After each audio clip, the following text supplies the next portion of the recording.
Satu ini dijamin menggugah selera Anda. Apa kira-kira saat? Pasti sesuatu yang seger, yang manis, yang legit. Wah, Kalau pasti saya diincar orang. Pasti diincar. Namanya kolak durian, pemirsa. Seperti apa nikmatnya kolak durian ini dari daerah Sumatera Utara, Andro? Kita lihat ya. Kolak durian ini, pemirsa, merupakan aneka es tentunya dengan bahan dasar durian.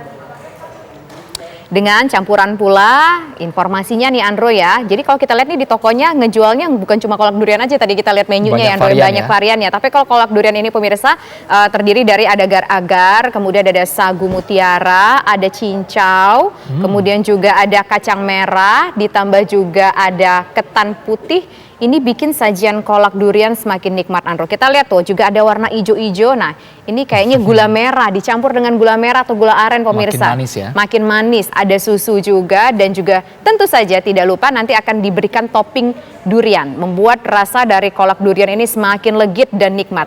Apalagi, Andro, kalau makannya ini ditambah dengan es batu. Seger banget. Jadi semakin seger, Manis, komplit semuanya dingin, ya. Wah, tapi yang paling membuat ini laris adalah harganya terjangkau. Iya, harganya sekitar Rp16.000 saja untuk kolak durian. Sementara untuk es-esan yang lain yang tadi kita lihat tuh menunya di awal informasi tadi, ini harganya sekitar 13 ribuan, pemirsa. Jadi kalau menu. Jadi kalau misalkan lagi mampir ke jalan-jalan di Medan gitu, bisa langsung mungkin stop gitu ya. Langsung stop untuk beli kolak durian untuk berbuka puasa. Itu di Medan, Sumatera Utara. Ada satu lagi, ini makanan khas dari Makassar, Sulawesi Selatan yang juga nikmat bukan hanya dipandang tapi lezat disantap. Oke, makanan kalau cuma enak dipandang nggak lezat disantap kayaknya bikin nyesel gitu ya, Andro ya. Hambar. Seperti apa, pemirsa? Ini nama bahan makanannya adalah bahan makanan berbahan dasar daging sapi dengan kuah khas yang gurih dan dikenal dengan sebutan palu basa. Palu basa onta. Apakah mungkin dari daging onta atau mungkin dari daging yang lain? Palu basa adalah, pemirsa, salah satu dari banyak sekian makanan berbahan dasar daging sapi ternyata, Andro, yang terkenal di Makassar, Sulawesi Selatan. Nah, makanan khas ini menyerupai coto, biasanya disantap dengan nasi putih. Yang membedakan palu basa dengan coto adalah kuah palu basa yang dicampur dengan kelapa sangrai, membuat rasa dari palu basa ini semakin mantap. Kalau cuma lihat aja percuma, lebih enak kita langsung ajak pemirsa untuk menuju ke Makassar, Sulawesi Selatan, karena ada rekan kita yang akan mencicipi bagaimana lezatnya palu basa ini. Dan bikin pemirsa dan kita di studio ini juga ngiler, karena kita belum buka puasa, Andro ya. Sudah membatalkan tapi belum makan berat gitu. Baru camilan, baru takjilnya kita ya. Sama nasi enak nih kombinasi palu basa. Kita ajak menuju ke Syamsul Ma'arif di Makassar, Sulawesi Selatan. Oke, Syamsul Ma'arif, silahkan Anda membuat kami mengiler petang hari ini. Seperti apa sih rasa nikmatnya palu basa makan langsung di Makassar, Sulawesi Selatan?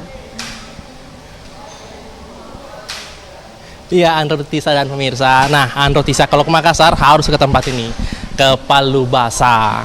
Palu Basa ini merupakan salah satu dari sekian banyak masakan atau makanan enak yang ada di Makassar. Nah, palu basa ini makanan khas yang berbahan dasar daging sapi. Nah, ini di depan saya sudah ada nih palu basanya. Nah, ini tadi saya pesannya campur, isinya ada dagingnya, kemudian ada hatinya, kemudian ini daging pipi. Nah, ini daging pipi. Daging pipi ini yang khas dari palu basa. Jika coto yang khas adalah dagingnya, kalau palu basa yang khas adalah daging pipi. Nah, ada daging pipi, kemudian ada usus juga. Nah, palu basa ini kurang lengkap rasanya jika kita tidak mencampurkan dengan ini ada telur. Telur ini mentah, namun dijamin ketika dicampurkan ke dalam palu basa itu membuat rasa dari palu basa ini makin gurih, Andro dan Tisa. Nah, kita campurkan saja langsung. Nikmatnya. Baru lihat aja sudah bikin ngiler, Andro ya, Tisa ya. Nah, kemudian kita aduk-aduk aja. Nah, meskipun kelihatan mentah, tapi ini membuat cita rasa dari palu basa ini makin gurih. Nah, satu lagi nih, selain menambahkan telur di palu basa ini, ada tambahannya kelapa sangrai. Nah, ini kita bisa taburkan di sini. Ini yang membuat beda, yang buat beda palu basa dengan coto adalah campuran dari kelapa sangrai ini membuat aroma dari palu basa ini makin wangi, makin nikmat aromanya begitu. Nah, saya tidak ketinggalan nasinya dengan sambal. Nah, jeruk nipis, saya tadi lupa ya minta jeruk nipis. Kalau makan makanan berkuah di Makassar itu kayaknya kurang lengkap deh kalau tidak tambah jeruk nipisnya. Ya, ini dia sudah ada jeruk nipisnya. Nah, kita bijinya sampai keluar ya, nggak apa-apa. Pokoknya dijamin enak nih Palu. Saya akan langsung saja mencicipinya, Andro dan Tisa.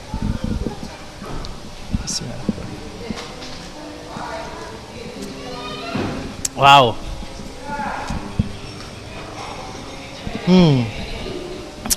Satu kali lagi.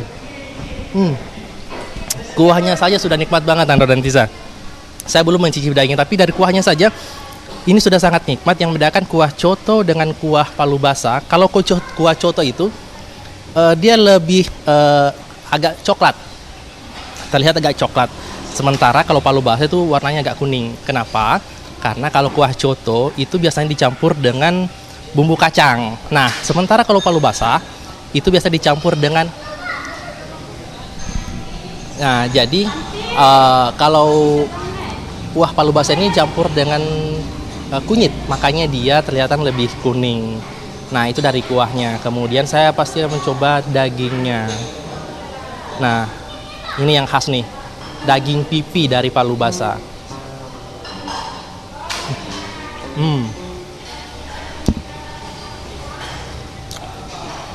Ini memang sangat nikmat, Andro dan Tisa.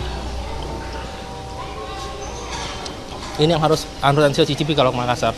Nah, palu basah ini biasa dicampur, disantap dengan nasi. Biasanya saya lebih sering mencampurkan kelapa goreng ini, kelapa sangrai di nasi putihnya. Kenapa?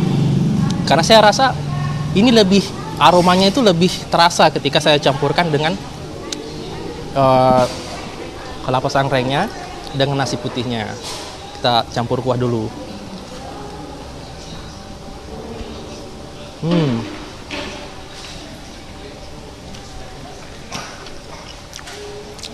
Sangat nikmat, Andro dan Tisa. Nah, makanan palu basah ini sudah ada sejak abad ke-16. Dulunya makanan palu basah ini hanya dikhususkan untuk kaum pekerja saja, karena biasanya keluarga konon katanya keluarga kerajaan hanya menikmati daging-daging sapi, sehingga masyarakat awam, masyarakat umum hanya bisa menikmati jeroannya saja. Kemudian dibikinlah sajian khas yang menggunakan bahan dari jeroan sapi. Nah, kalau untuk harganya, Andro dan Tisa, untuk harga satu mangkuk palu basah ini hanya dijual dengan harga 20.000, kemudian untuk nasinya 5.000, dan air mineralnya juga 5.000, kemudian telurnya juga 5.000. Jadi sayangnya sekitar 30.000 lebih kita sudah bisa menikmati makanan khas yang enak. Dan biasanya untuk di tempat ini, tadi saya sempat berbincang dengan pemiliknya dan menyebutkan bahwa ada sekitar 800 porsi yang biasa laku dalam setiap hari. Ada sekitar 100 kilogram daging yang disiapkan untuk bahan untuk palu basah dalam satu hari itu.